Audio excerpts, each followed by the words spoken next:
मंडळी नमस्कार। निवडणुका नुकत्याच झाल्या आणि नगरसेवक हा निवडून आला आणि खरोखरच नगरसेवक हा जनसामान्यांच्या समस्या सोडवण्यासाठी निवडून आला। तर याचं शोधक उत्तर आपल्याला आजच्या स्थितीतून पाहावयास मिळणार आहे। जोपर्यंत नगरसेवक निवडणुकीच्या रिंगणात होता तोपर्यंत आनाबाना आणि आश्वासनाचा बाजार मांडलेला नगरसेवक आज हा कोणत्या ध्येय धोरणानुसार निवडून आला याचंही त्याला भान राहिलेलं नाही। आणि या सत्ता कारणाच्या दुकानदारीमध्ये खरोखरच तो सोन्यापेक्षाही मौल्यवान झाला आणि या सत्ता कारणासाठी वाटेल ती करण्याची तयारी ठेवणारा नगरसेवक हा खरोखरच जनसामान्यांच्या समस्या सोडवेल का? मंडळी नमस्कार।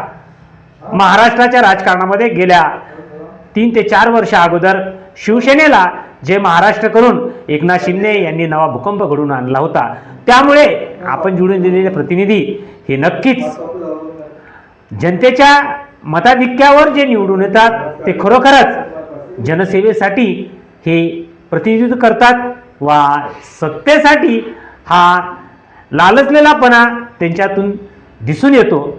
आणि ती स्थिती आता फक्त राज्य शासनकर्त्यांमध्ये नव्हेच तर स्थानिक पातळीवर असलेल्या नगरसेवक व नगराध्यक्षपदाच्या निवडणुकीतून हे समोर आलेलं आहे।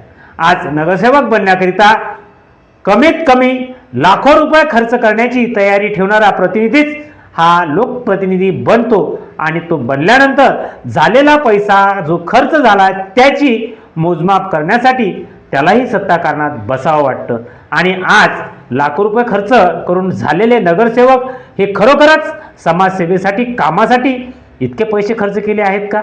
तर आज ही नगरसेवकाची जी संधी आहे ती प्रतिष्ठेची आणि व्यवसायीकरणाची झाल्याचं वावगं म्हणता येणार नाही। आणि हे चित्र फक्त एका नगरपालिकेपुरतं नाही तर आजच्या महानगरपालिकेच्या अनुषंगाने आणि इवन राज्यातील ग्रामपंचायतमध्येही सरपंच पदाच्या अनुषंगाने हे मोठ्या प्रमाणात पाहावयास मिळतं।